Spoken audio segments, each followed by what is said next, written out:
tardes a todos nuevamente. Antes de empezar la exposición, nuestro acompañamiento y solidaridad con lo que está sucediendo en estos momentos con el doctor Jurado, con su hijo, nuestra solidaridad de nuestra parte. Por eso no se encuentra presente en estos momentos. Ahora bien, a nosotros hoy nos toca realmente hacer un análisis de lo que nosotros consideramos nuestro marco jurídico, ya que así se ha ido expresando últimamente, del cual nosotros creemos firmemente que tenemos derecho a nuestras prestaciones en la forma en que están determinadas por la ley, y que ese ha sido nuestro objetivo desde el inicio de nuestras conversaciones, tanto con el MINTIC, con el resto de entidades públicas encargadas del reconocimiento de nuestras prestaciones. No quisiera empezar sin antes leer en apartes lo que indica nuestro Código Civil en cuanto a la interpretación de la ley acerca de la renunciabilidad de los derechos, los efectos de las sentencias y concepto de la ley determinada en el Código Civil desde el artículo 4 y subsiguiente. Para nosotros es importante tener en cuenta el Código Civil para todos los efectos, para la aplicación de la ley y la interpretación de la misma, que en síntesis es lo que nosotros, reitero, venimos solicitando. De nuestra parte, el artículo 26 del Código Civil literalmente prescribe: los jueces y los funcionarios públicos, en la aplicación de las leyes a los casos particulares y en los negocios administrativos, las interpretan por vía de doctrina en búsqueda de su verdadero sentido. Así como los particulares, en este caso seríamos nosotros, emplean su propio criterio para acomodar las determinaciones generales de la ley a sus hechos e intereses particulares. Esta parte la subrayo y la resalto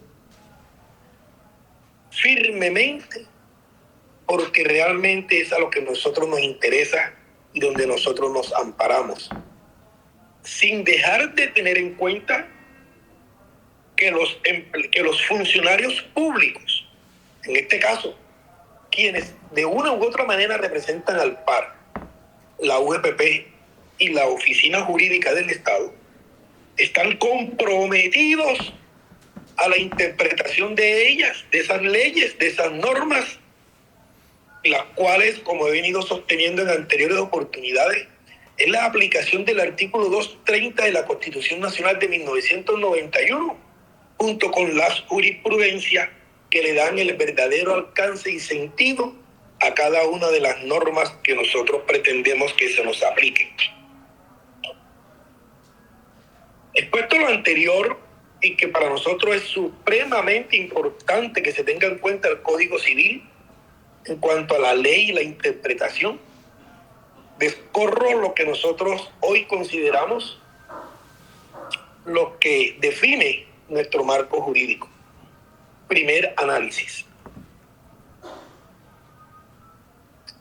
Este análisis, en anterior oportunidad, nosotros, o el suscrito, lo publicó y le dio traslado del mismo a todas las partes. Pero te quiero precisarles hoy que ese documento, como es mi costumbre, ya tiene modificaciones. Es decir, no es el mismo textualmente como aquel que pasee en su oportunidad. Y yo lo digo porque, como siempre, ya los que me conocen, que me gusta repetir tanto, he venido sosteniendo que cada vez que me presento en una audiencia o en algún estrado, siempre voy con mi escudo y mi espada para sustentar en debida forma lo que considero pertinente. Así que aquellos que creen que esto es lo mismo y es la misma narrativa, pues les quiero decir que hoy existen cambios relevantes donde nosotros consideramos que se nos debe dar el derecho. Nosotros venimos considerando desde hace tiempo, por parte del Patrimonio Autónomo y Remanente de Telecom Par, por la UGPP y por la Administración de Justicia, que han venido infringiendo los artículos del Código Civil enunciados y el artículo 230 de la Constitución Nacional, junto con la jurisprudencia que gobiernan cada norma, al dejar de aplicar en favor de los trabajadores de Telecom, hoy la Ley Cuarta de 1987 junto con los decretos 2200 y 2201, que regulaban las prestaciones, los servicios médicos asistenciales y los riesgos de invalidez, vejez y muerte de los trabajadores oficiales de la Empresa Nacional de Telecomunicaciones Telecom, que estaban amparadas en normas del sector telecomunicaciones. La aplicación de normas propias o específicas para el reconocimiento de los servicios médicos asistenciales y los riesgos de invalidez, vejez y muerte son normas que no se vienen aplicando para resolver la problemática de los trabajadores de Telecom. Sobre este punto esencial, y que no me voy a referir porque es extensa y quizás ya todos la conocemos, la Honorable Corte Constitucional la adoctrinó en sentencia C068-1966, aunque resolvió en esa sentencia lo concerniente a una prima de antigüedad y a unas prestaciones, no dejó de referirse al decreto 2201-1987, que se refiere, entre otros, a las pensiones de jubilación, invalidez y retiro por vejez. Y dice, entre otros, que a los empleados públicos, como a los trabajadores oficiales, porque es que aquí hay que hacer una precisión, porque es que existe, a partir del decreto 2123-1992, que no me quiero adelantar, pero es importante que me adelante, una división con la transformación de la Empresa Nacional de Telecomunicaciones Telecom, una vez se transforma en empresa industrial y comercial del Estado. Mientras en el decreto 2201 del 87 se habla de empleados públicos, nosotros empezamos a hablar de trabajadores oficiales con la expedición del decreto 2123-1992. No obstante, dice que a esos empleados públicos, como a los trabajadores oficiales de dicha empresa, les es aplicable dicho régimen sin perjuicio de que con respecto a estos últimos pueda ser modificado favorablemente mediante la celebración de convenciones colectivas. ¿Por qué? Porque es que antes no existían convenciones colectivas de trabajo, sino eran puros acuerdos entre la empresa con sus trabajadores, y eran lo que nosotros denominábamos peticiones respetuosas.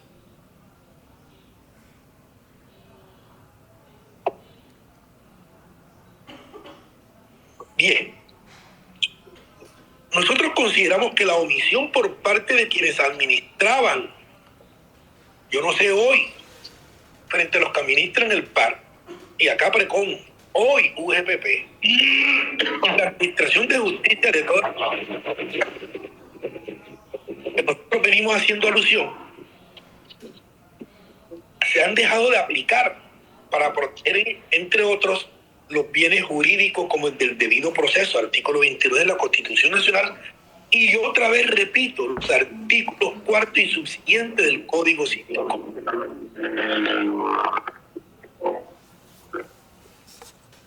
Que es nuestra piedra angular para dirimir, en definitiva, cualquier norma jurídica que se quiera interpretar.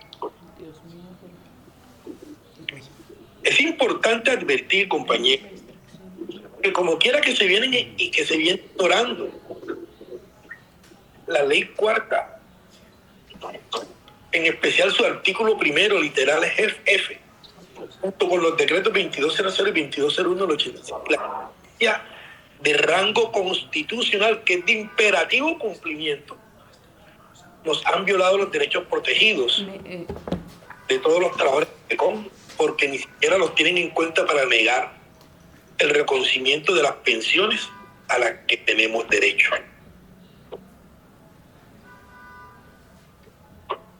Es importante precisar que los trabajadores de Telecom no estábamos sujetos a la Ley 100 de 1993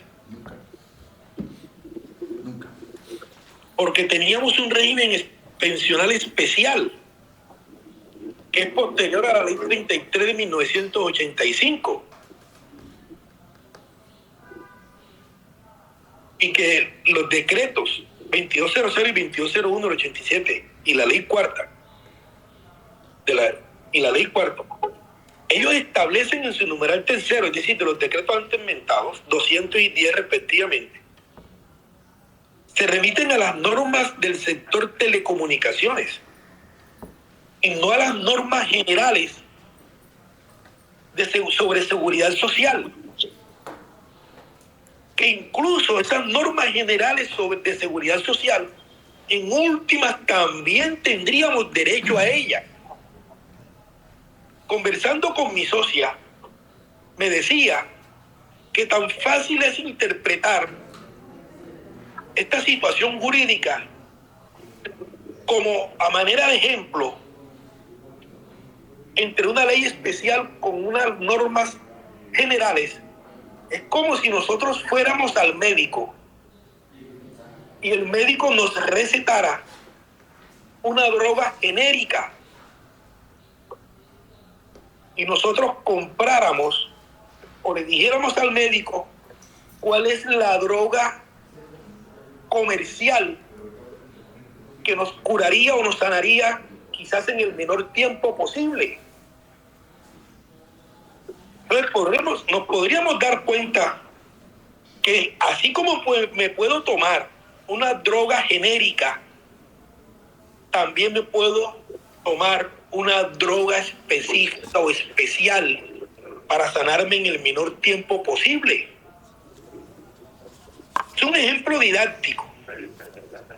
Eso quiere decir que así como me pueden aplicar si me benefician o no las leyes sobre seguridad social general, no quiere decir que me deben dejar de aplicar las normas especiales que son las que resuelven mi situación, sea de enfermedad o mi situación personal en este caso.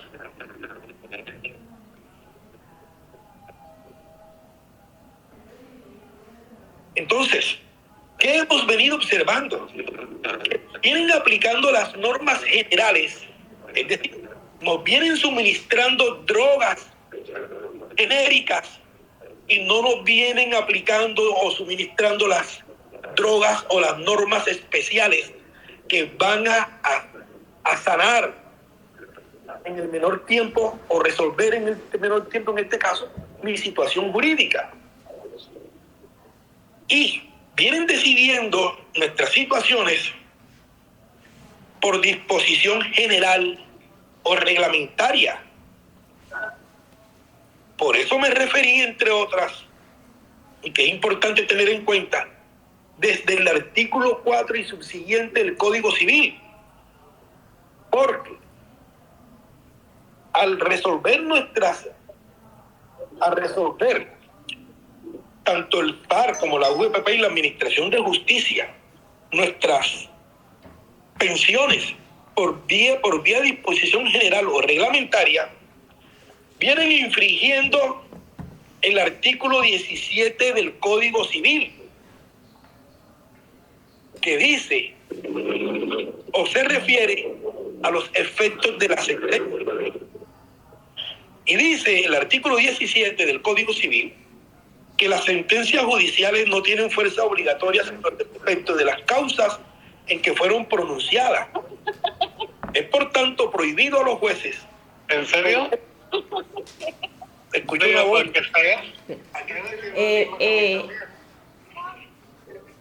¿Quién tiene abierto?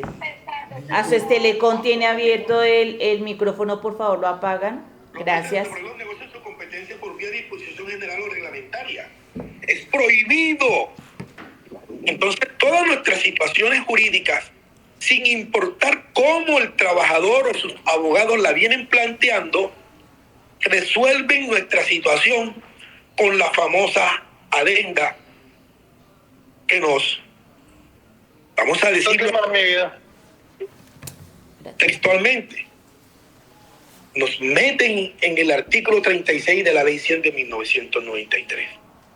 Por eso nosotros venimos sosteniendo que se viene incurriendo en un falso juicio de legalidad, tanto por la Administración de Justicia como por las entidades o por los servidores públicos que representan a estas entidades públicas a las que nosotros acudimos para que nos resuelvan en primera instancia nuestra situación jurídica.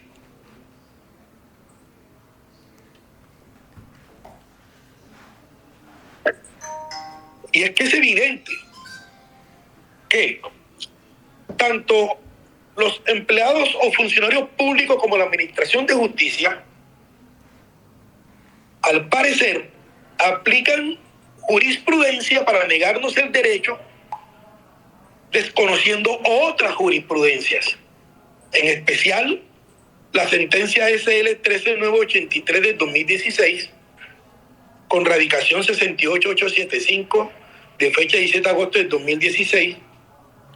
Esto lo digo para establecer y para diferenciar una ratio decidendi frente a un precedente judicial. Un precedente judicial es el que nos han venido aplicando con la adenda, es decir, que nos meten en el artículo 36 de la Ley 100 para poder tener derecho a cualesquiera de las tres modalidades pensionales que ya nosotros conocemos. Entonces nos aplican la sentencia reiterada de la Corte negándonos ese derecho. Ese es el precedente judicial que nos aplican por vía doctrinal, por disposición general o reglamentaria, infringiendo el artículo 17 del Código Civil. Y para establecer la ratio decidendi es un proceso que sí, el término de la ratio decidendi es que no es la diferencia de un precedente judicial. Es decir, esta sentencia no tiene que ver con los trabajadores de Telecom, pero sí establece y da claridad sobre la aplicación de la Ley 100 de 1993. Abro comillas, dice esa sentencia. Esto lo adoctrinó la Corte. Finalmente, conviene memorar que el régimen de transición establecido en el artículo 36 de la Ley 100 de 1993 no tuvo incidencia sobre la situación de las personas que a la fecha referida se encontraban. Aquí, para muchos, le da un entendimiento, creyendo que aquel que tiene el derecho pensional, la Ley 100 no tiene nada que decir, ya lo tiene, es un derecho adquirido. Aquí estamos hablando y lo importante es los que se hallan en trance de adquirir ese derecho. Éramos todos los que no teníamos tanto el tiempo ni la edad para tener derecho a la pensión. Estábamos en trance. Obviamente, dicho modelo no está referido a las pensiones legales, que no a las convencionales, puesto que el Estatuto de 1993 no modificó ni podía válidamente modificar lo estipulado en uno de los instrumentos legalmente previstos para poner fin a un conflicto colectivo de trabajo, llámese pacto o convención, laudo arbitral e incluso el contrato individual de trabajo, cierro comillas. Entonces, aquí pareciera que a tanto los funcionarios públicos de ayer del PAR, hoy del PAR, queremos saber su opinión, hoy si es posible, y mañana de la UGPP también si es posible, frente a esta interpretación, ya que tanto se refieren a las sentencias de la Corte. Sí, es válidamente modificar nuestros contratos de trabajo, que en nuestro asunto digámoslo así, que más adelante lo desarrollaré, es un contrato de trabajo presunto o ficto una vez se transforma Telecom en empresa industrial y comercial del Estado, con el decreto 2123 de 1992. Más adelante lo explicaré. Aunado a lo anterior,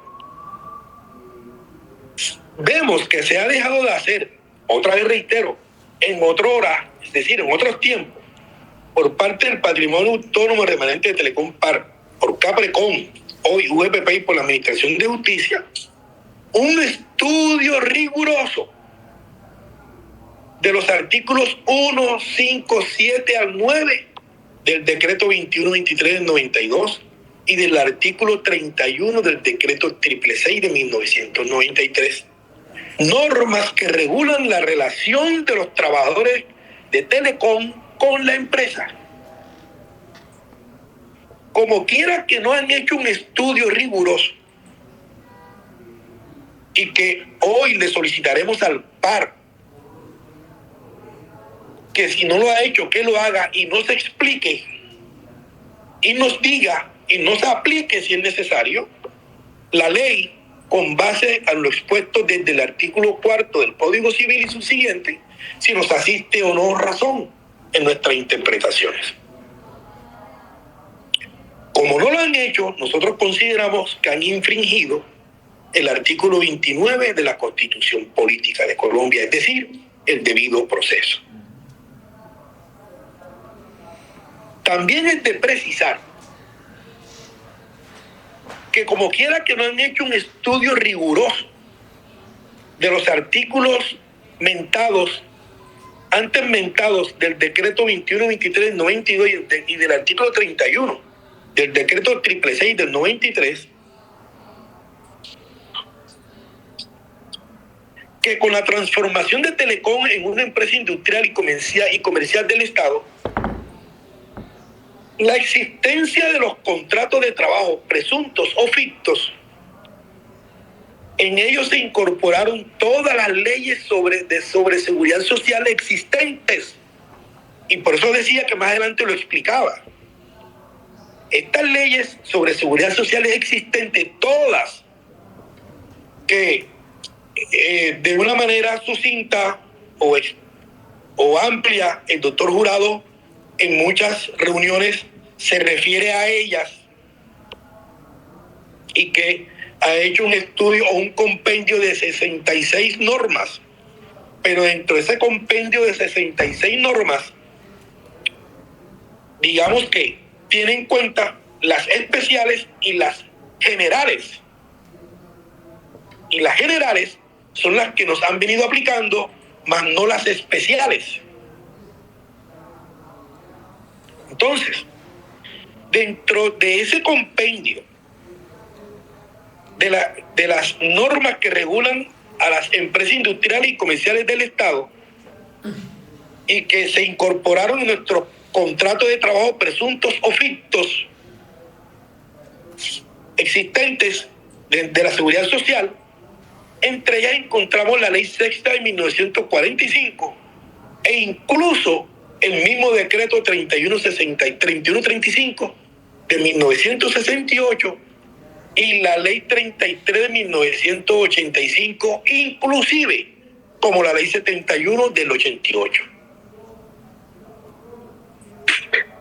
Esas eran las normas que estaban vigentes cuando se expidió el decreto 2123 del 92 y que hacen parte, que son normas generales que también nosotros podríamos, en el evento en que nos beneficien, solicitar la aplicación de ellas.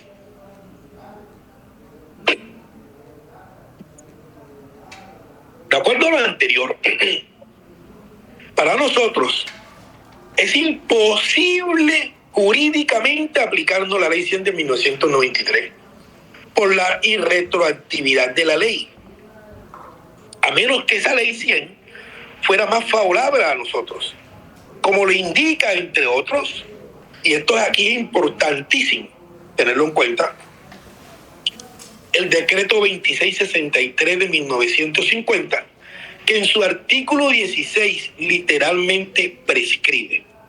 Artículo 16. efectos. 1.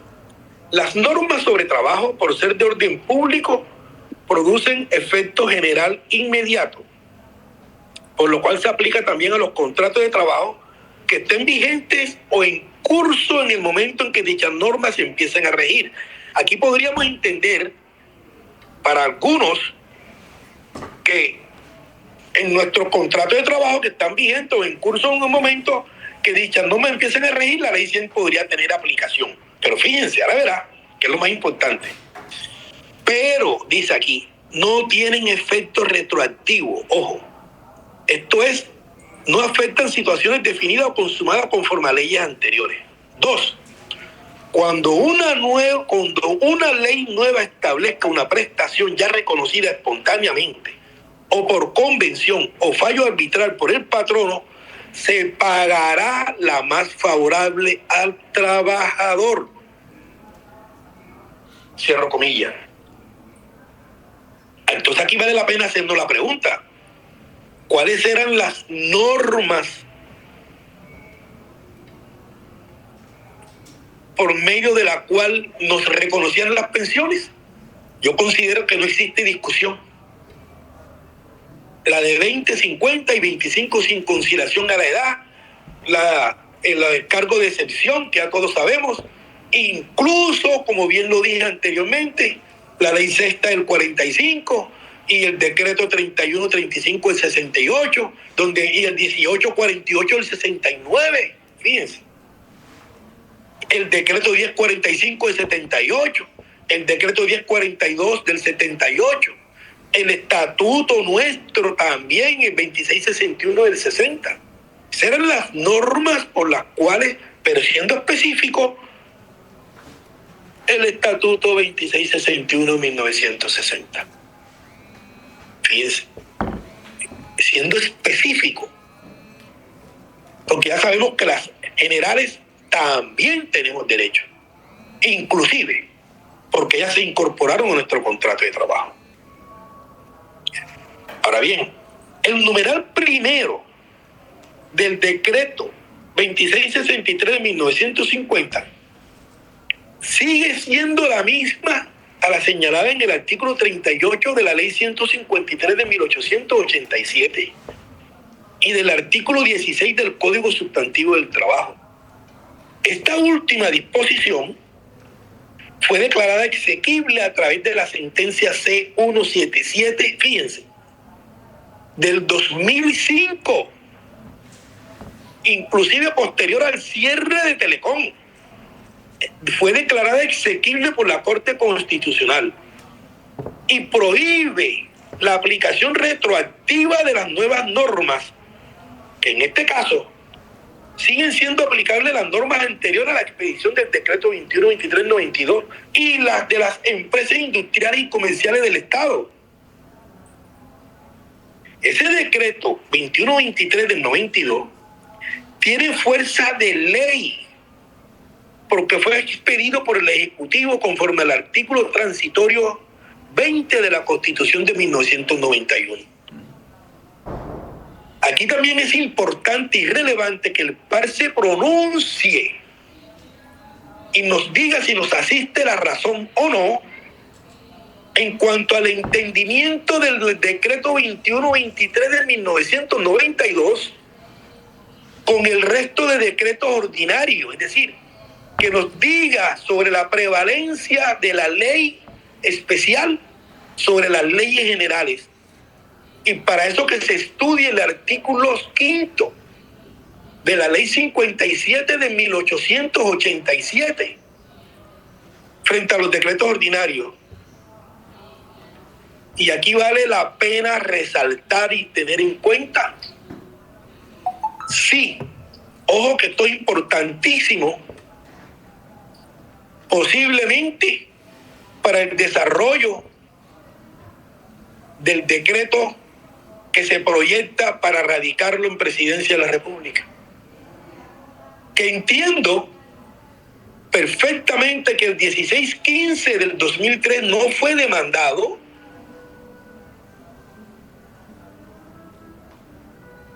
para que se decretara la nulidad, pero frente a ese decreto 1615 del 2003, estudiarlo rigurosamente frente a este decreto 2123 del 92.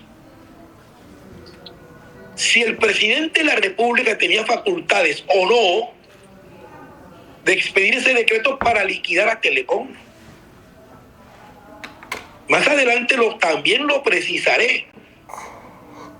No obstante, yo sí quiero reiterar mi postura frente al proyecto de decreto que yo he venido sosteniendo, que me aparto. Yo me aparto. No tendré ningún tipo de responsabilidad frente a ese proyecto de decreto, que lo entiendo, pero mi posición jurídica ya lo he venido exponiendo en reiteradas oportunidades. Entonces, es precisar ese artículo o ese decreto, analizándolo desde el preámbulo del decreto 21-23-92, de esas facultades con que el gobierno transformó a Telecom, que también fue pro tempore, esas facultades dadas al Ejecutivo por un espacio de 18 meses. Entonces, analizar bajo la pirámide de Kelsen ese decreto 21-23 del 92 frente al decreto 1615. Ahora bien, en el mismo sentido de la sentencia SL 13983 de 2016 de la Corte para establecer la ratio decidendi, porque yo sí considero que la Corte sí es congruente y coherente con sus decisiones. Yo lo considero, independientemente a que a nosotros nos estén fallando por vía reglamentaria, porque entendemos que quizás esos fallos son más que políticos, porque ellos apartan de la doctrina probable, del entendimiento y aplicación de las adendas, como más adelante lo explicaré. En ese mismo sentido, para establecer la ratio decidendi para la aplicación o no de la Ley 100 de 1993 a nosotros los trabajadores de Telecom, la Honorable Corte Suprema de Justicia, Sala de Casación Laboral, al estudiar el decreto 813 de 1994, que para todos los efectos es igual para el estudio del decreto 758 de 1990, y reitero, de la Ley 100 de 1993, en virtud del artículo 38 de la Ley 153 de 1887 y del artículo 16 del Código Sustantivo del Trabajo y del decreto 2663 de 1950, la Honorable Corte Suprema de Justicia se ha pronunciado en la sentencia SL 675 del 2013, SL 9593 del 2016 y reiterada en la sentencia SL 071 del 2018, adoctrinó lo siguiente, y aquí nuevamente le solicito al par que se pronuncie en su momento y nos diga qué aplicación tiene o no el artículo 26 del Código Civil. Es decir, los jueces y los funcionarios públicos en la aplicación de las leyes en los casos particulares y en los negocios administrativos las interpretan por vía de doctrina. A ver si esta doctrina tiene o no aplicación para nuestro caso. Abro comillas. La Corte ha precisado que el decreto 813 de 1994, modificado por el 1160 de 1994, no afecta la compatibilidad de pensiones convencionales derivadas de los pactados en convenciones colectivas vigentes desde antes de la fecha de entrada en vigencia de la Ley 100 de 1993. En la sentencia CSJ SL 675 de 2013, la Corte precisó al respecto. Este pedacito yo lo tengo resaltado y subrayado. Dice, no afecta la compatibilidad de pensiones convencionales derivadas de los pactados en convenciones colectivas vigentes desde antes de la fecha de entrada en vigencia de la Ley 100 de 1993. Eso está resaltado y subrayado, y más adelante también lo explicaré del por qué está resaltado y subrayado. Continúo. De otro lado, ninguna incidencia tiene para la solución de la controversia la condición de trabajador oficial del demandante, pues los reglamentos del Instituto de Seguros Sociales en torno a la compatibilidad o compatibilidad pensional, ninguna distinción hicieron con fundamento en la condición de servidor público o trabajador privado. De manera que la crítica de la censura en esos puntos es irrelevante.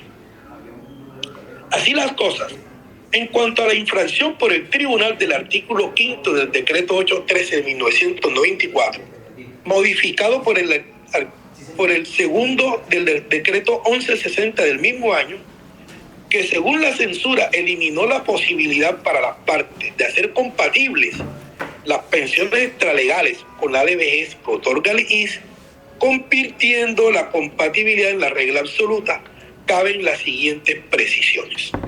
2 puntos aparte. El decreto 813 del 94 reglamentó el artículo 36 de la Ley 100 de 1993. Antes de continuar, yo me voy a referir al párrafo anterior. Quiero hacer una aplicación breve, porque también la considero relevante, porque es que la Corte es coherente en sus decisiones. Dice, así las cosas, en cuanto a la infracción por el tiro del artículo 5 del decreto 813 del 94, modificado por el segundo del decreto 1160, el mismo año, que según la censura eliminó, óigalo bien, eliminó la posibilidad para las partes de hacer compatibles las pensiones extralegales con la de vejez. Óiganlo bien, la interpretación que quisieron hacer, que elimina las pensiones extralegales con la de vejez, o sea, como si las convencionales no existieran y nos metieran a todos en un solo saco. Perdonen las expresiones mías, pero es que tengo que ser así.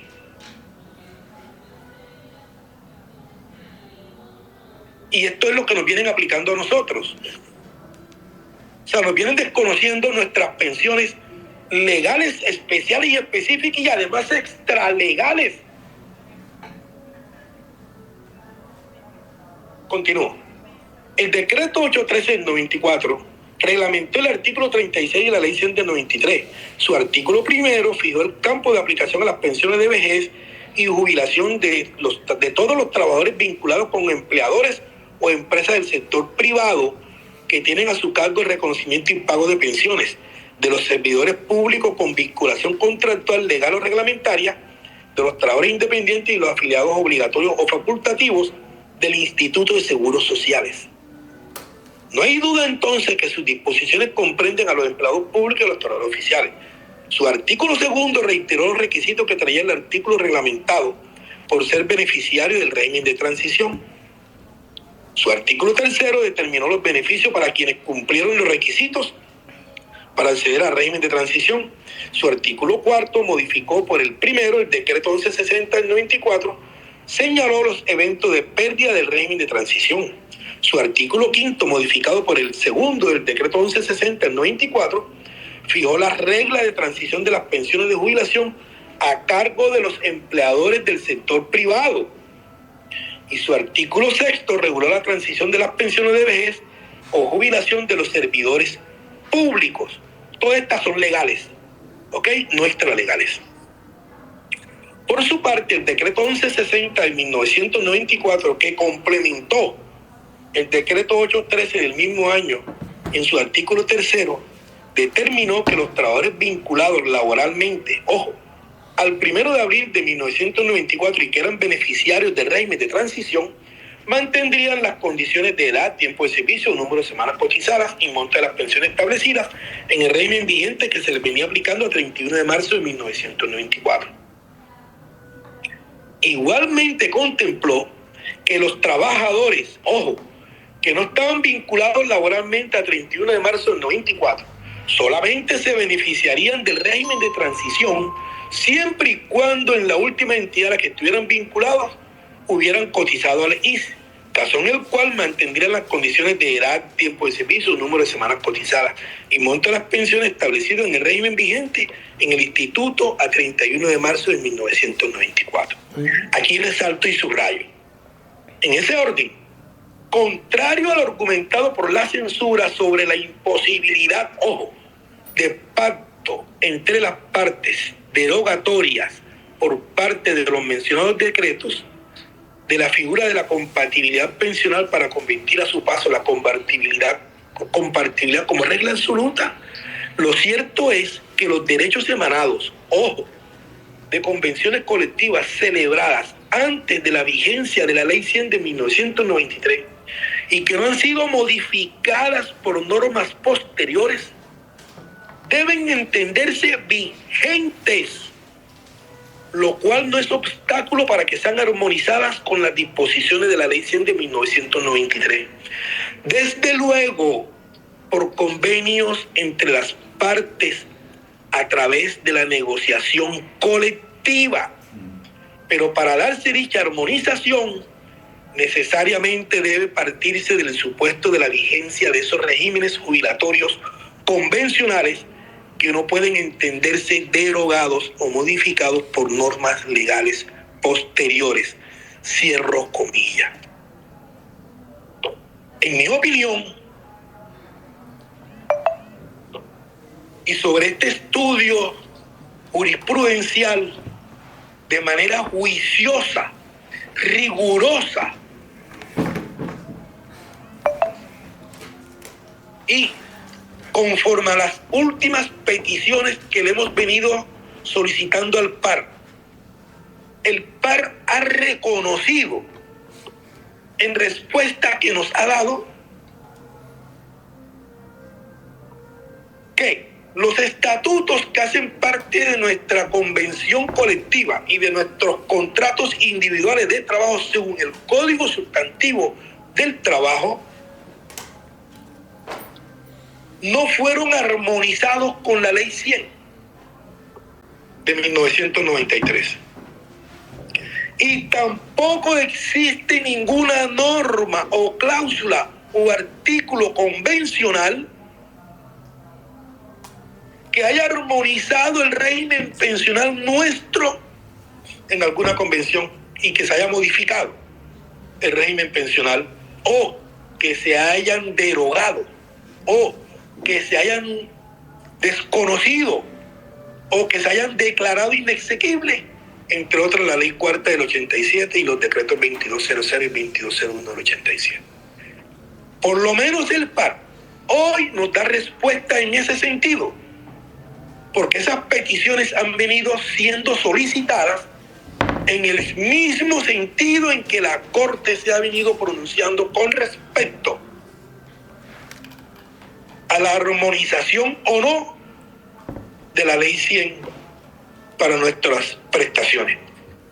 Ellos, sin desconocer que en la primera Convención Colectiva de Trabajo 94-95, que es la que realmente marca nuestra pauta para nuestros reconocimientos pensionales, y no el artículo 2 de la Convención Colectiva de Trabajo 96-97. Ojo con esta precisión.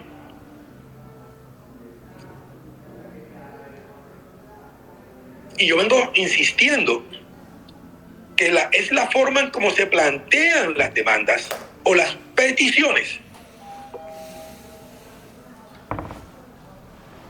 ¿Por qué? Porque es que la Convención Colectiva en el capítulo 5 de la Convención 94-95 y en especial entiendo que en el artículo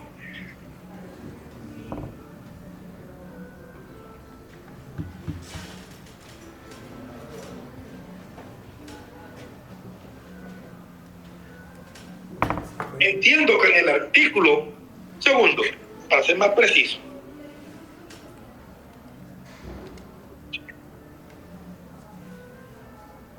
Segundo y 23. Sí, un segundito, doctor, para ser preciso.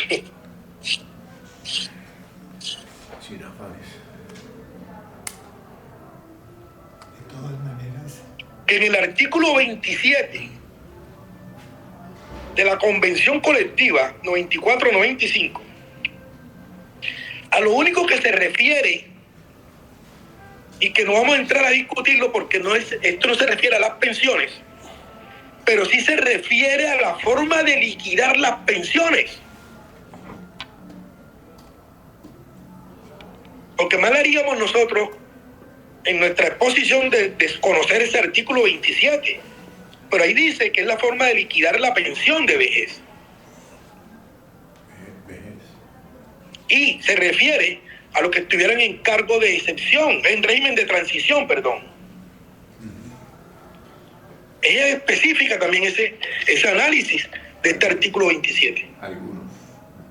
Pero si nosotros observamos desde ese capítulo 5 del régimen salarial prestacional y asistencial, y si somos rigurosos, vemos que para todos los efectos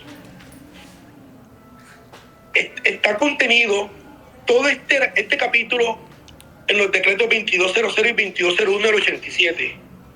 Y también lo que es más importante, también se refiere, fíjense, de régimen especial, como bien lo anotó el doctor Montaño en el artículo 23 de la Convención 94-95, que dice que Telecom continuará reconociendo y pagando en las mismas condiciones a todos los trabajadores oficiales vinculados hasta el 31 de diciembre del 92, que está clarito.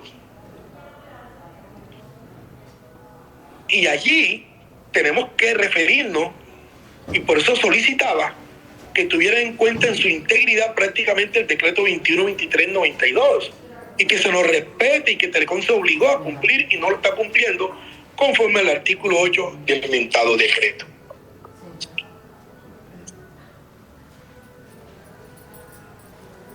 Así las cosas, nosotros consideramos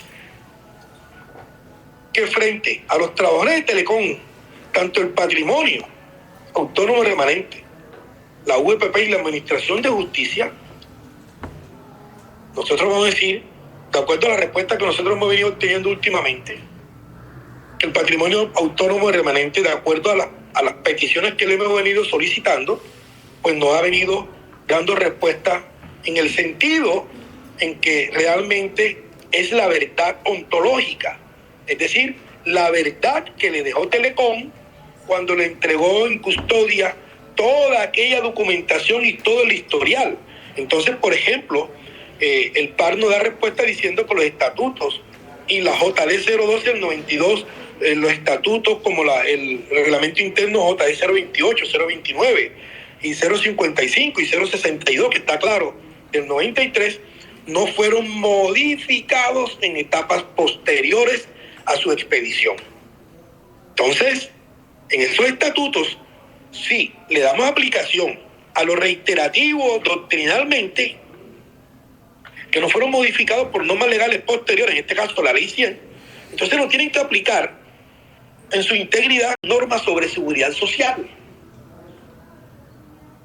menos la ley 100, o sea, es decir, la ley 100 de 1993 no está incorporada en ninguno de los estatutos porque ellos fueron expedidos en el año 1993. Incluso para esa época, si acaso estaba en debate la ley 100 de 1993, si acaso estaba en debate.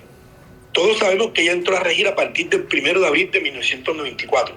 Y frente a los estatutos y a la primera convención, ya todos también sabemos que la primera convención entró a regir a partir del 1 de enero de 1994. Es decir, todo se ciñe a lo aquí adoctrinado por la Corte en estas sentencias reiterativas. Entonces, ¿qué vemos? Que por eso nosotros solicitamos la aplicación de los estatutos y la aplicación del artículo, entre otros, 1602 del Código Civil, para que nos apliquen nuestro contrato de trabajo y la Convención Colectiva 94-95, incluso la 96-97. Y todos sabemos que las adendas, que no quiero referirme de ellas en estos momentos, más adelante lo haré, porque tengo también mi opinión concreta y precisa sobre la aplicación de la adenda o no, y la tengo también vía doctrinal, es que esa adenda no es fuente de derecho para que nos las apliquen. Aquí lo que es fuente de derecho realmente son las convenciones colectivas. O, en alguna parte, ¿cuál es la norma? El par nos lo deberá decir. ¿Cuál es la norma que indica y la doctrina que indica que las adendas son fuentes de derecho? Nos los tendrá que explicar el par. Queremos saber su opinión al respecto y que nos fundamente legal y jurisprudencialmente si las adendas son fuentes de derecho.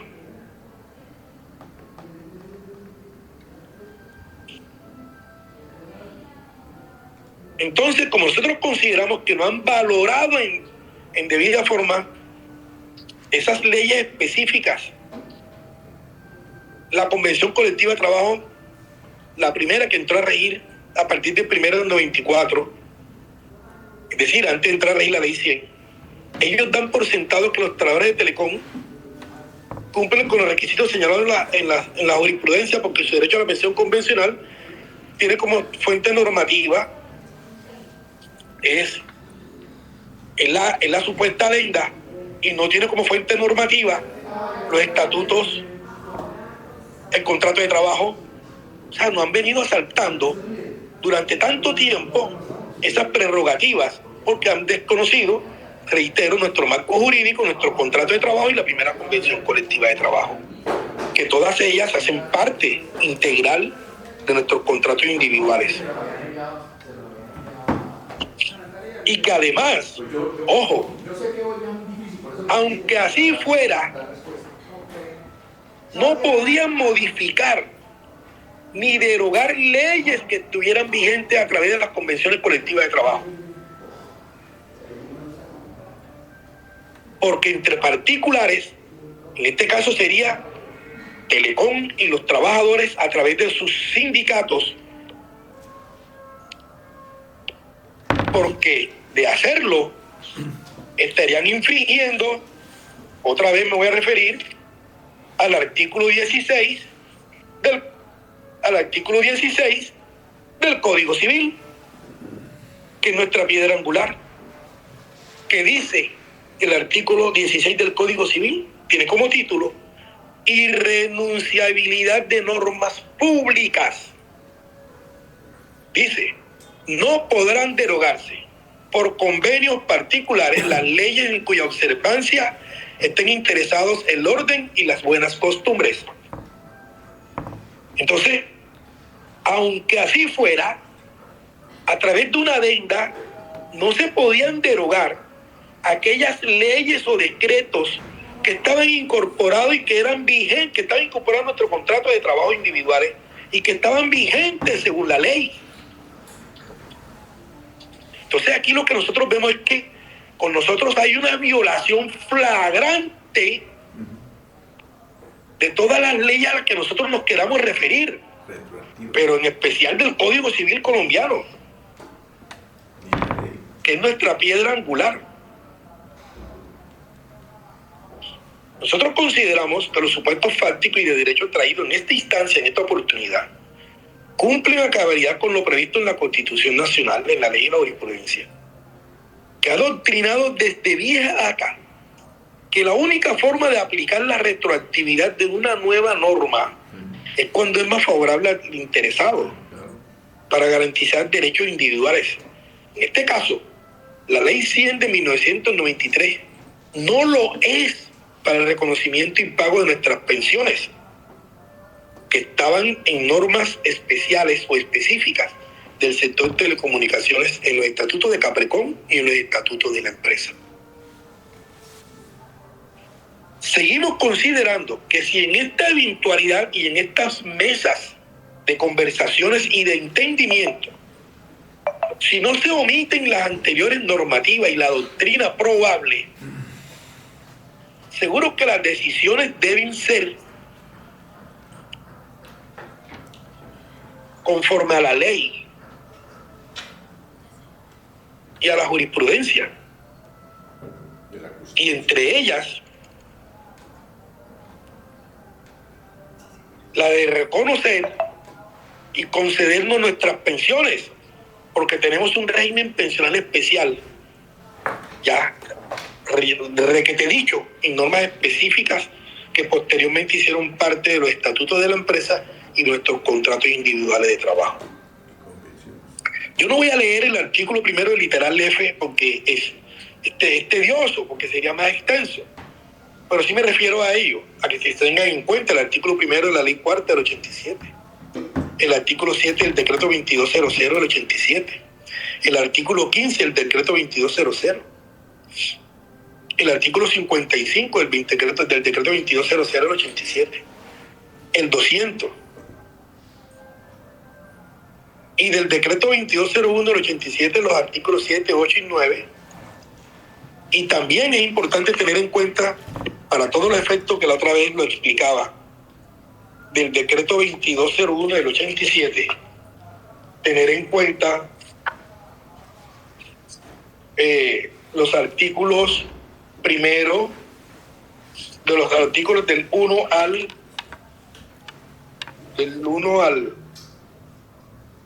al 6, porque allí están todas las prestaciones a las que nosotros tenemos derecho para la liquidación de nuestras pensiones convencionales o legales, más las generales, fíjense, que es lo importante. Entonces, entre el PAR y la UEPP existe una diferencia de conceptualización, podríamos decir, o de interpretación, también podríamos decirlo. Porque es que inicialmente deben tener en cuenta son las prestaciones que están aquí en el decreto 2201 del 87 para liquidar las pensiones. Y ahí dice cuáles constituyen o no salario para liquidar las pensiones. Esas son las que debe tener en cuenta el PAR para relacionarlas en los formatos CETIL. Y no solamente las generales. Es que ese es el problema, que se ha venido desconociendo la aplicación de estas normas específicas o especiales, incluso para el reconocimiento de las pensiones de aquellos compañeros que tienen el derecho o que se lo han reconocido últimamente. También aquí es importante los artículos 7, 8 y 9 del decreto 2201, ya me referí, también como, mejor dicho, el decreto 2201 en su integridad, los invito a que lo analicen. Y aquí lo más importante también dentro del artículo 9, que yo lo tengo resaltado y subrayado, que dice: Telecom reconoce y paga a sus empleados las siguientes pensiones: la de jubilación, la pensión de invalidez y la pensión de retiro por vejez. Entiendo y acepto si alguien quiere discutir que aquí no señala cuáles son las pensiones, que aquí no las señala. Pero si leemos el artículo 10 y 200 del 2200 y 2201, nos dice que nos aplican las normas especiales y también nos dice que nos aplican y aquellos estatutos donde nosotros estábamos afiliados para el reconocimiento de nuestras pensiones. Y las normas especiales, ya sabemos que el decreto 129 del 76 dicen cuáles eran las entidades del sector telecomunicaciones. Ahí está definido. Y entonces, ¿a nosotros qué estatutos nos aplicaban? Ya lo sabemos también que es 2661 del 60. Y no puede ser que se entienda que una norma general derogó una norma especial para entender que la ley 65 del 67 y que a través del decreto 3135 del 68 derogó aquellas normas especiales del sector telecomunicaciones, que entendemos que esa es la discusión. Pero también queremos escuchar del PAR que nos diga aquella que prevalece sobre la pirámide de Kelsen, si las normas especiales tienen prevalencia o no sobre las normas generales, y si nosotros nos aplican o no las normas que están dentro del contrato individual de trabajo, y si ellas fueron o no. Entonces eso es lo que queremos nosotros escuchar. Entendemos también que no existe pronunciamiento de ninguna de las altas cortes con respecto al estudio de la ley cuarta del 87 para el reconocimiento de las pensiones. También lo entendemos. Pero es que hoy se están dando unas explicaciones que antes no se habían dado. Entonces a ello queremos acudir. Entonces, ¿dónde está la pensión de jubilación a la que nosotros teníamos derecho? En nuestros estatutos. En nuestros estatutos se encuentra. ¿Y el estatuto cuál es? ¿Dónde estábamos afiliados? y de acuerdo a la jurisprudencia me tienen que aplicar aquellos estatutos donde yo me encontraba afiliado y que en este caso era de manera forzosa y que también está probado, óigase bien, que Telecom, conforme a este artículo 9, nunca subrogó los riesgos de invalidez, vejez y muerte. Nunca, porque Telecom lo siguió reconociendo y también se fundamentan en el artículo primero de la ley 651 del 2001, conjunto con su decreto reglamentario.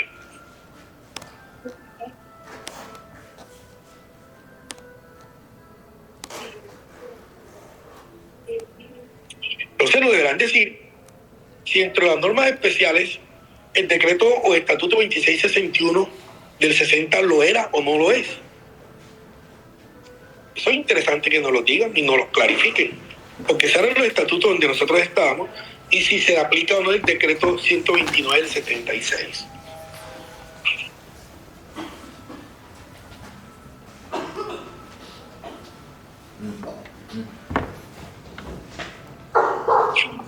Como yo antes dije que me iba a referir del decreto 21, 23, 92, yo advierto que con la transformación de Telecom de una empresa industrial y comercial del Estado, los empleados que éramos de carrera administrativa pasamos a ser trabajadores oficiales con la expedición del artículo 6. O sea, con las exenciones del artículo 6, perdón, del decreto 2200 y del artículo 5 del decreto 21, 23, 92. Y muchos cargos no estaban en ninguna de esas, y nuestros cargos no estaban en ninguna de esas excepciones, de lo que estábamos hoy en carrera administrativa. Y aquí es importante el artículo primero, como bien lo decía, del decreto 21, 23, 92. Reestructúrese en una empresa industrial y comercial del Estado del orden nacional con personería jurídica autónoma administrativa y capital independiente de la Empresa Nacional de Telecomunicaciones Telecom, creada y organizada por la Ley Sexta de 1943 y 83 de 1945 y los decretos 1684 de 1947, 1233 de 1950, 1184 de 1954, 1635 de 1960 y 3267 de 1963, vinculada al Ministerio de Comunicación, a la cual, salvo dispuesto en el presente decreto para todos los efectos, le serán aplicables las disposiciones que regulan el régimen de las empresas industriales y comerciales del Estado. Fíjense lo importante que es tener en cuenta este artículo primero del decreto 21, 23, 92. Fíjense si es importante determinar o no si el decreto 1615 es una norma, que es un decreto ordinario, tiene prevalencia sobre el decreto 21, 23, 1992 y sobre todas estas leyes que crean a Telecom. Fíjense. Esto también lo hace especial.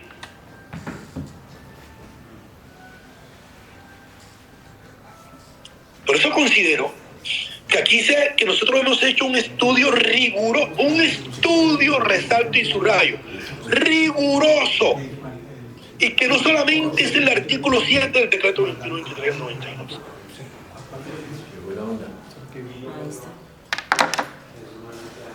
Y que este decreto 21, 23, 92 está acogido firmemente con la ley cuarta del 87.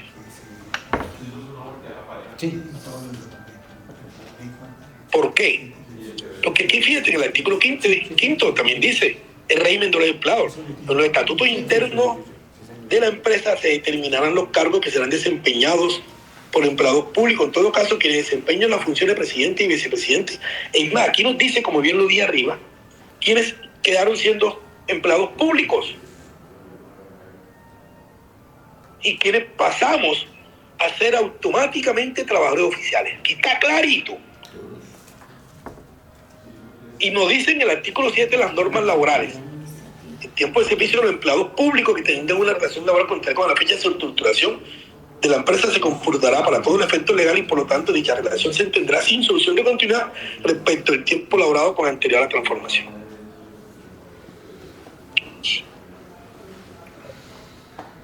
Y miren esta otra parte de ese decreto. de ese artículo, perdón. Los contratos de trabajo, este es el segundo párrafo, que es supremamente importante. De los funcionarios que de acuerdo con el presente decreto sean trabajadores oficiales que estén incorporados a la planta de personal de Telecom a la fecha de su transformación, se celebrarán a término indefinido y no será de aplicación el plazo presuntivo o que alude a la ley. Aquí se resalta y se subraya. A estos mismos funcionarios no podrá dárseles por terminado unilateralmente el contrato de trabajo sin que medie justa causa, entendiéndose por estas, aquí lo voy a poner en mayúscula, resaltado en rojo, en amarillo, en azul, menos en blanco, solo la que establece el régimen de administración de personal vigente en Telecom a la fecha de expedición del presente decreto. Es decir, la única forma por darnos por terminado nuestro contrato de trabajo está determinado y fue determinado por el Ejecutivo con unas facultades especiales de la transitoria del artículo 20 de la Constitución Nacional, que la hace diferente al decreto ordinario 1615 y demás decretos que liquidaron a Telecom.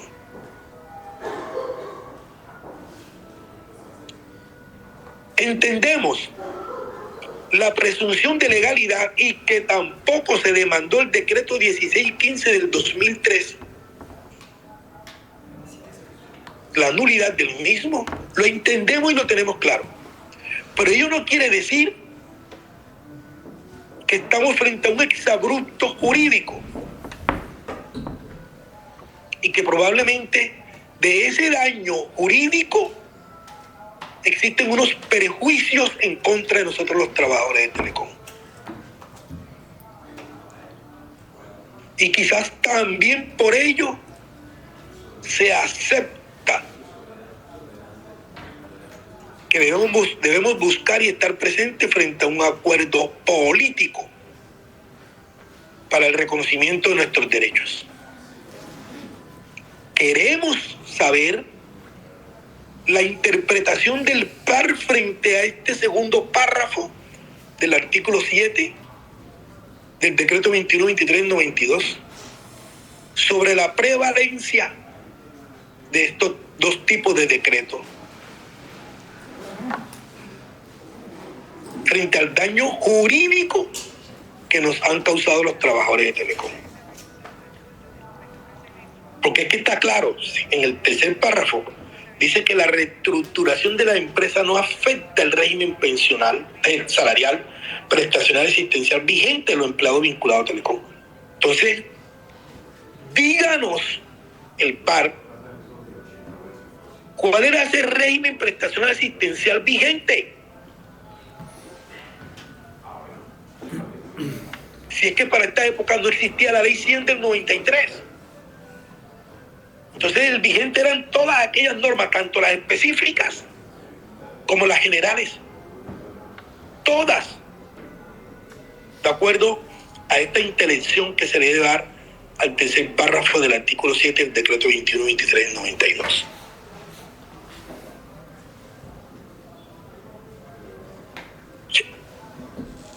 Y como antes dije, y para precisión, que como quiera que también nos aplican la ley sexta del 45, entonces también podríamos tener derecho todos los trabajadores de Telecom. En últimas, si me quieren decir que no me aplican el estatuto 2661, porque según fue derogado por el 31, 35 y 68 en el artículo 27. Entonces, díganme sí o no, o díganos sí o no, si la ley sexta del 45 hace parte, de acuerdo al artículo primero del decreto 21-23-92, de mi contrato individual de trabajo, para que se me aplique o no esa modalidad pensional general establecida en el artículo 14 de la ley sexta del 45. Porque ya está claro que de acuerdo a este decreto 21-23-92, se me aplican son las normas vigentes de las empresas industriales y comerciales del Estado. Entonces díganos sí o no la ley sexta del 45 hace parte o no de las normas generales de las empresas industriales y comerciales del Estado.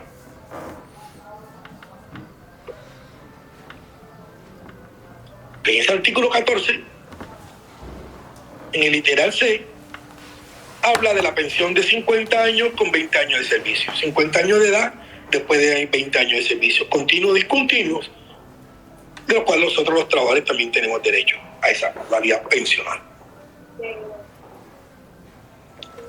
Todo este marco jurídico, tanto específico como general, nosotros solicitamos pronunciamiento por parte del PAR en forma precisa, concisa y en un tiempo determinado, porque los trabajadores, cada vez que se habla o se dice que hay una reunión con el PAR o con el gobierno, piensan que ya se va a tomar una decisión pertinente y que se les va a reconocer pensiones. Y ya sabemos, ya todos sabemos, aunque sabemos que este no es el escenario para discutirlo, porque han sido otros los escenarios, que los trabajadores están a la deriva y están atentos, que ya no saben si firmar o no firmar poderes o contratos, porque estamos supuestamente en mesa de negociación, cosa que no es cierta, y que me gustaría que el PAR también fije una postura al respecto,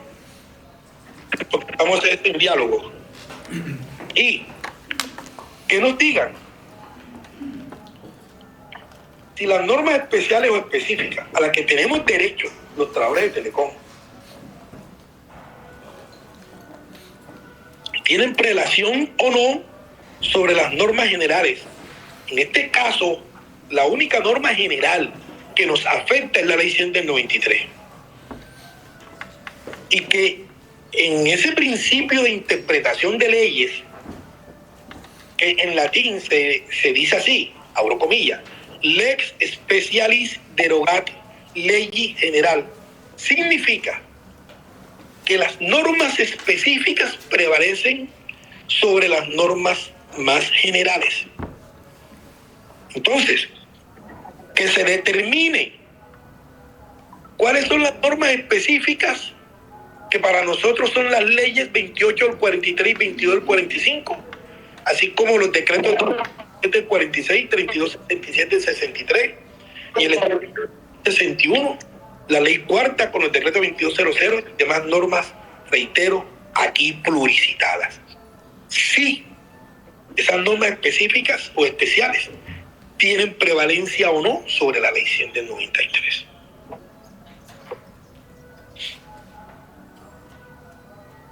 Eso en la primera parte. Ahora bien, como quiera que al inicio de mi exposición dije que iba a ser, yo sabía que iba a ser un poco breve, un poco extenso, he decidido tener en cuenta unos análisis. En este momento me voy a referir en especial al artículo 435 del Código Sustantivo del Trabajo. Explicaré que el artículo 435 del Código Sustantivo del Trabajo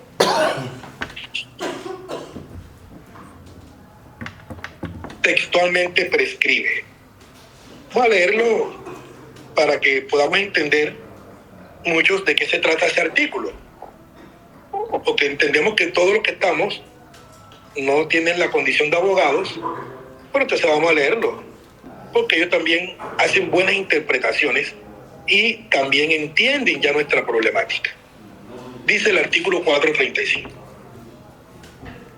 modificado por la ley 39 de 1985. Los negociadores de los pliegos de peticiones deberán estar investidos de plenos poderes, que se presumen para celebrar y suscribir en nombre de las partes que representan los acuerdos a que lleguen en la etapa de arreglo directo, los cuales no son susceptibles de replanteamientos o modificaciones en etapas posteriores del conflicto colectivo.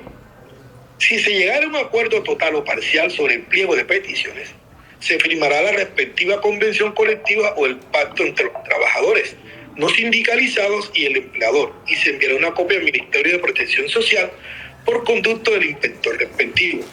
Los acuerdos que se produzcan en la primera etapa de trámite de negociación serán constar en acta que deberán ser suscritas a medida que avancen las conversaciones y que tendrán carácter definitivo. Cierro comillas. Entonces, ¿qué nosotros consideramos?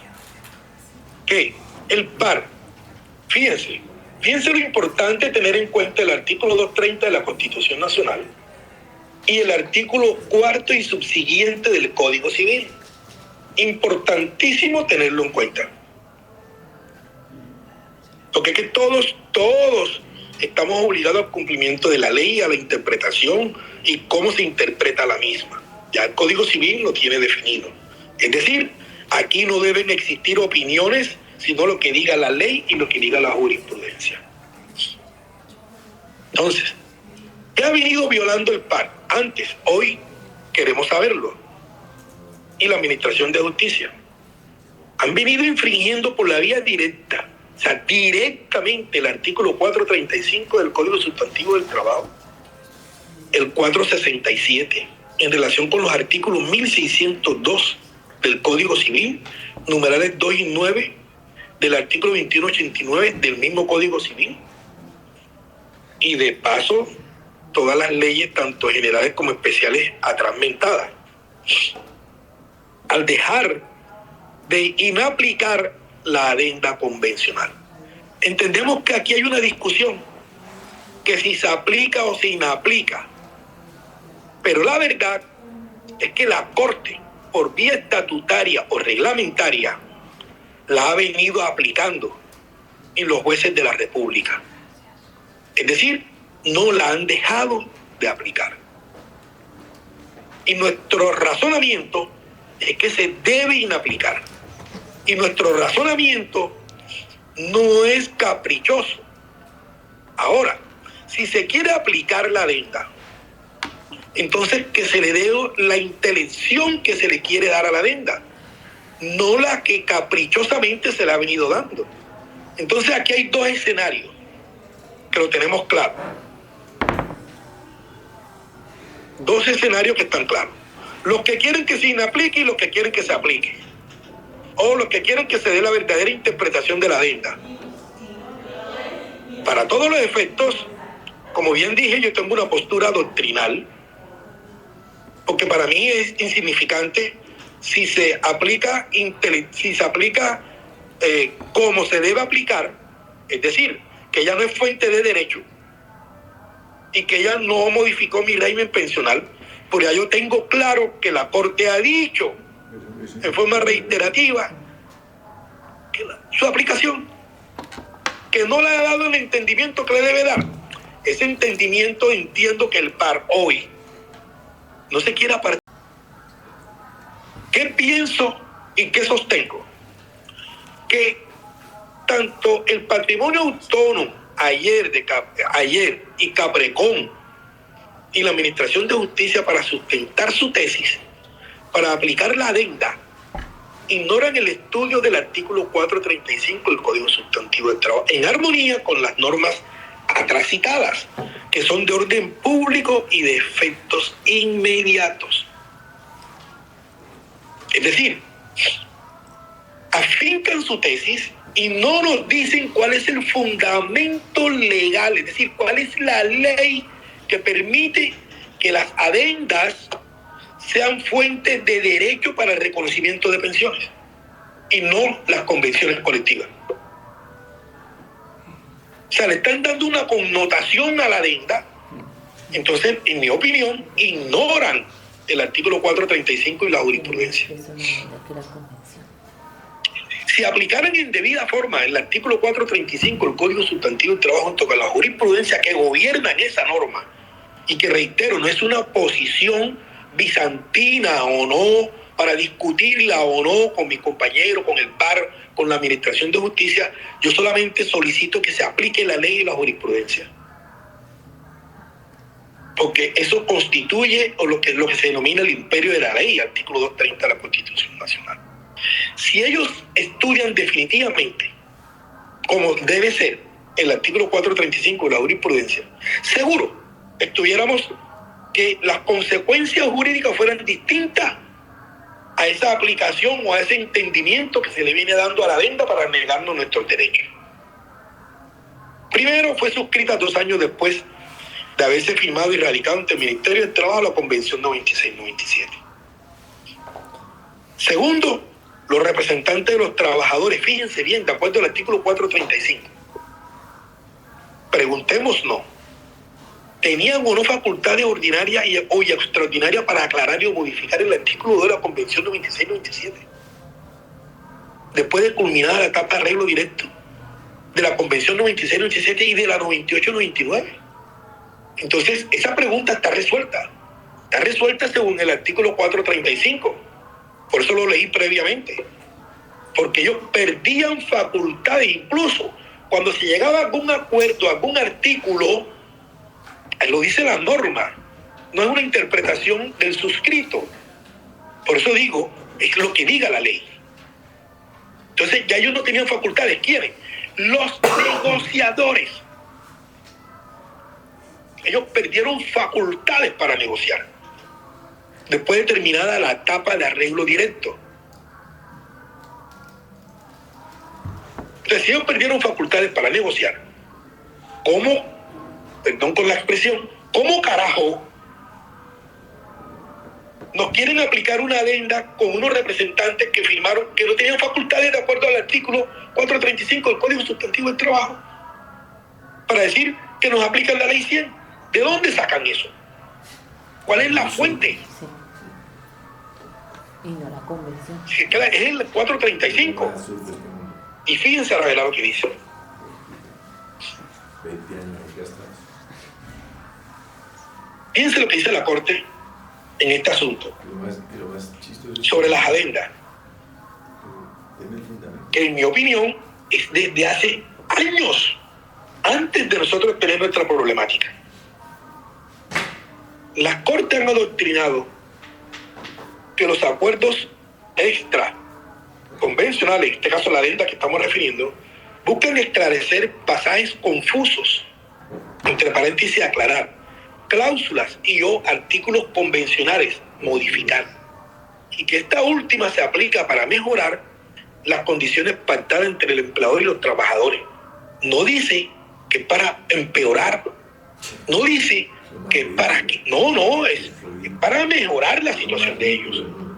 En este caso, vale la pena hacernos la pregunta: ¿mejoró nuestras condiciones al exigirnos una condición que antes no teníamos, que es la de cumplir con 1.300 semanas y pensionando a los 60, hoy a los 62 años de edad? ¿La mejoró? Eso es una mejoría frente a la de 20-50 en cualquier tiempo. 25 sin consideración a la edad. Eso es una mejoría. ¿En qué la mejoró? Eso lo ha dicho la Corte. No lo estoy diciendo yo. Yo solamente me estoy haciendo las preguntas. Bien. Lo que tampoco ha dejado por sentado tanto la Administración de Justicia, y que aquí es importante que el PAR también nos lo diga, o la UEPP, ¿cuál era lo oscuro o lo confuso del artículo 2 de la Convención 96-97? Que merecía aclarar o modificar para mejorar en favor de los trabajadores de Telecom las condiciones pactadas con el empleador en nuestros contratos individuales de trabajo, para que la adenda fuera aplicable y no inoponible. Que nos lo digan. Yo no conozco una sentencia que nos haya dicho cuál era lo oscuro o lo confuso del artículo 2 de la Convención 96-97. Y aquí también vale la pena precisar que es que nuestro régimen prestacional, salarial y asistencial, ojo, no estaba en el artículo 2 de la Convención 96-97. Entonces, por lo tanto, considero que esa adenda tiene una falsa motivación y entendimiento por la Administración de Justicia y por el PAR. Porque es que el régimen salarial prestacional asistencial, que está en nuestro estatuto, que si bien es cierto la Convención 94-95 no dice taxativamente cuáles eran las modalidades pensionales, sabemos que ya están en los estatutos y que fueron preservados según el literal C del artículo 4 de la JD 055 del 93.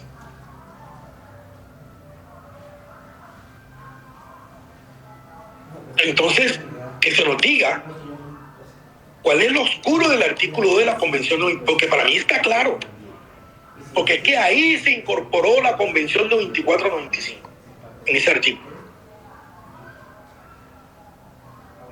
Entonces, en mi opinión, esa sí es mi opinión, existe una falsa motivación, porque es que el régimen salarial prestacional no está en el artículo de la Convención 96-97, sino que está en el capítulo 5 de la Convención 94-95. Lo otro que no ha dejado por sentado la Administración de Justicia y el PAR, que haga el estudio riguroso para que no los diga, es si quienes firmaron la adenda eran negociadores con plenos poderes conferidos por los trabajadores para suscribir en nombre de nosotros cualquier aclaración o modificación del artículo de la Convención 96-97. Porque en mi opinión, ni la Administración de Justicia ni el PAR nunca lo han hecho. Nunca. Ni lo han explicado en ninguna demanda.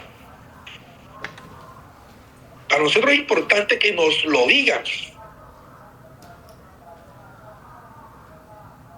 En mi opinión, que es así, creo yo, estoy convencido de eso, y me remitiré siempre al artículo 27 del Código Civil, que se viene incurriendo en una vía de hecho, tanto por el PAR, ayer, hoy no lo sé, porque no nos han dado respuesta, y la queremos pronta, la UPP y la Administración de Justicia, en una vía de hecho, porque ignoran para definir acerca de la adenda el artículo 435 del Código Sustantivo del Trabajo. Y es que la norma no indica, en ninguna otra, porque no la conozco, que quienes firman una adenda en representación de los trabajadores tienen facultades para suscribir en nombre de ellos, ojo, y en cualquier tiempo acuerdos extraconvencionales para modificar incluso el contrato individual de cada uno de sus asociados.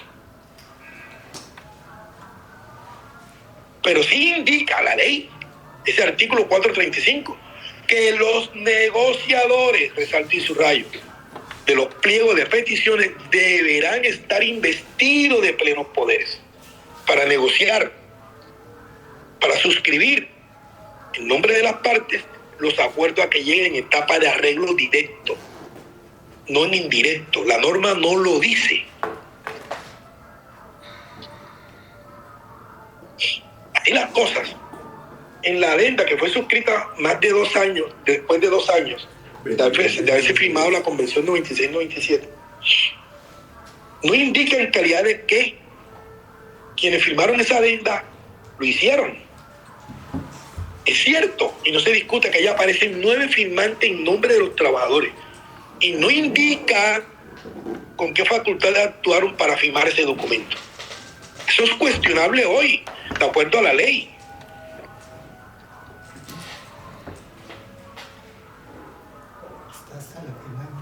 Yo no voy a discutir lo que es cierto.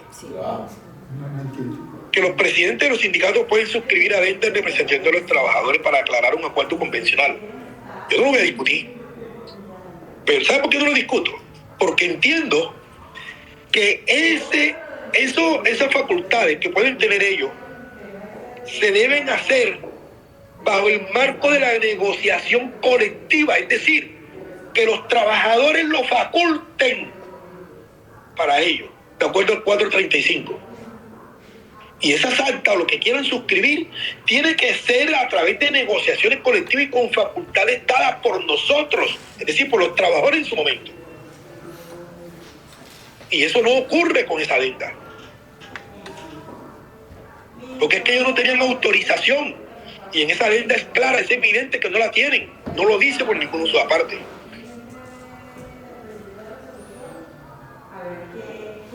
Y si no lo indica, entonces estamos frente a una violación de una norma sustantiva, como es el artículo 435 del Código Sustantivo del Trabajo. Entonces, insisto, la adenda fue firmada al margen del procedimiento de las convenciones de la negociación colectiva. Por eso se viene incurriendo en una vía de hecho que se le indica también a la Administración de la Justicia y ayer al PAR, hoy a la UEPP, porque entendemos, según el artículo 230 de la Constitución Nacional y desde el artículo 4 y subsiguiente del Código Civil, que los funcionarios públicos están sometidos al imperio de la ley.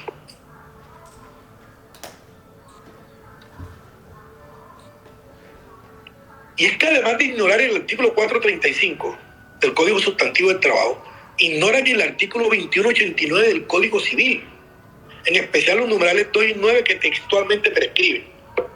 Artículo 2189. El mandato termina, 2, por la expiración del negocio para que fue constituido. 9, por las cesaciones de las funciones del mandante, si el mandante ha sido dado en ejercicio de ellas, cierro comillas. De acuerdo a estos numerales de este artículo 2189, la adenda es inaplicable. Y si es aplicable, tiene que ser bajo el entendimiento que no modificó mi régimen pensional. Porque acá ahí lo dice, no modifica. Pero el entendimiento que se le da es que modifica mi régimen pensional y me exige una condición que no estaba antes. Y es que es claro que los que firmaron esa adenda no estaban revestidos de plenos poderes para suscribirla y tampoco contaban con las facultades plenas para firmar dicha adenda.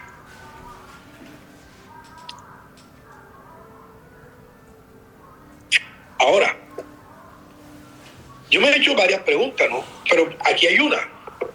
Es válido hacerse la siguiente pregunta. Si la ley 100 de 1993 no tuvo incidencia sobre el contrato individual de trabajo de ninguno de nosotros que estábamos vinculados a la empresa antes de la expedición del decreto 2123 de 1992, ¿cómo la adenda cuestionada tiene incidencia sobre el contrato individual de trabajo de todos los trabajadores de Telecom? Si es que la Corte en forma reiterativa ya ha dicho que no lo tuvo, que la ley sí no tuvo incidencia,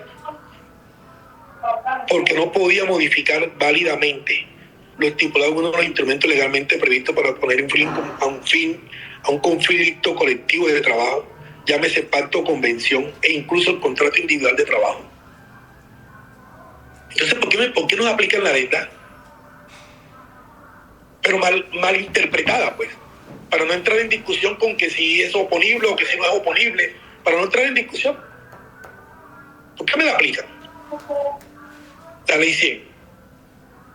Sé que la Corte en forma reiterativa ya lo ha explicado. Para mí, la respuesta a ese interrogante es un rotundo no, porque las adendas no son consideradas, reitero, fuente de derecho para modificar válidamente el contrato individual de los trabajadores de Telecom. Y como bien lo ando diciendo, es de exigirnos una condición que antes no teníamos, como es la de estar inmerso en el régimen de transición del artículo 36 de la ley 100 del 93, para gozar de 2 de las 3 modalidades pensionales previstas en la adenda. Porque la adenda es clara, ya dice cuáles son, fíjense. Lo único que nos exigen unos requisitos, que es estar en el artículo 36. Es decir, frente a esas 3 modalidades pensionales no existe discusión entre los trabajadores y Telecom. La única discusión que se da es que nos están exigiendo una condición que antes no teníamos. Eso modificó mi contrato individual de trabajo y el régimen pensional que yo tenía. Sí lo modificó.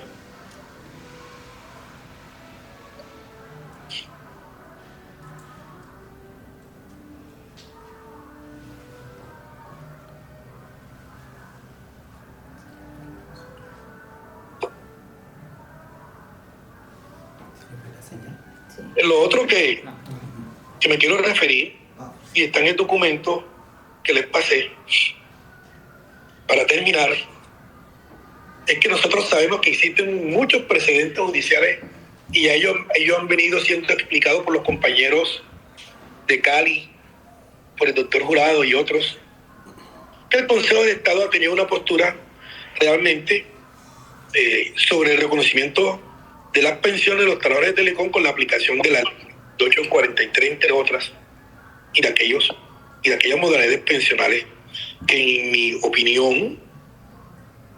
mi opinión, esas leyes eran especiales. Y como ya lo expliqué, eran especiales. La ley 65 del 67 no podía modificar válidamente aquellas normas especiales que tenían nombre y apellido. El Consejo de Estado aquí la aplicaba. Aquí el cambio brusco sucedió cuando pasamos a ser trabajadores oficiales y la justicia ordinaria fue la que empezó a reconocernos nuestras pensiones, la justicia ordinaria laboral. Y que, como bien dije al inicio, más que todo consideramos que esas pensiones, que esas sentencias son más que políticas, porque desconocen realmente su propia doctrina, la propia doctrina de las altas cortes, frente a la aplicación o no de las adendas. Entonces, como precedente judicial para la aplicación de la adenda, vemos que la Corte y el PAR ayer y la UEPP se aparta de la doctrina probable y aplica una especial para los trabajadores de Telecom, donde, en mi opinión, digamos que existen dos razones, una general y una especial para los trabajadores de Telecom, para negarles los derechos. No aplican esa adenda. Y la doctrina probable ha dicho que las convenciones colectivas de trabajo solo son aclaradas o modificables por dos razones. Óiganlo bien. Esto no es una opinión del suscrito, esta es la doctrina probable. Dice que las convenciones colectivas de trabajo son aclaradas o modificables por dos razones. La primera es en forma ordinaria y es a través de las negociaciones colectivas que se dan entre empleador y representante de los trabajadores, que deben estar revestidos de facultades para negociar. Recuérdenlo, entre paréntesis, artículo 435 del Código Sustantivo del Trabajo. Y la segunda, en forma extraordinaria o excepcional, que se da por circunstancias económicas al momento de su celebración. Y también deben estar revestidos de facultades para negociar. ¿Cuál es la jurisprudencia y la doctrina probable sobre lo antes dicho? La sentencia C, ojo, de rango constitucional, 1319 del 2000, la SL, fíjense, recientes, digámoslo así, 1546 del 2018, y la 131 SL 131 del 2022, entre muchas otras. Yo preferí traer la más reciente porque desde el 95 y desde antes la Corte tiene adoctrinado en forma pacífica cómo son aclaradas o modificables las convenciones colectivas. Y en el presente asunto, esa adenda no cumple con ninguno de los requisitos exigidos por la doctrina probable. Por eso sostengo e insisto en que a nosotros nos vienen aplicando una doctrina especial para aplicando la adenda para negarnos nuestros derechos y se apartan de aquella doctrina probable que nos ha enseñado que ellas son aclaradas o modificables por dos razones. Y ya las expliqué, una en forma ordinaria y otra extraordinaria o excepcional. Y en ambas situaciones, los representantes deben estar revestidos de facultades para ello. Y no existe prueba en esa adenda que los representantes, quienes firmaron esa adenda, tenían facultades plenas para hacerlo. Y tampoco extraordinaria o excepcional, que ya sabemos cuáles son, porque no eran económicas. Esas sentencias y jurisprudencias son ignoradas, tanto por el órgano de cierre para aplicar o inaplicar la adenda, en contra de los trabajadores de Telecom y, en mi opinión, incurre en una vía de hecho, porque la adenda cuestionada no solo se firmó por quienes no tenían facultades legales para suscribirla, sino que tampoco existen pruebas que le hayan dado cumplimiento a ninguna de las dos hipótesis establecidas por los órganos de cierre para poder suscribirla y aceptarla, donde en todo caso, como bien lo he dicho, se debe dar a través de las negociaciones colectivas y no de la manera en que se dio. Por eso nosotros cuestionamos en forma vehemente la interpretación errónea que se le viene haciendo a dicha adenda por parte del PAR y por parte de la Administración de Justicia, porque se apartan de sus propios precedentes.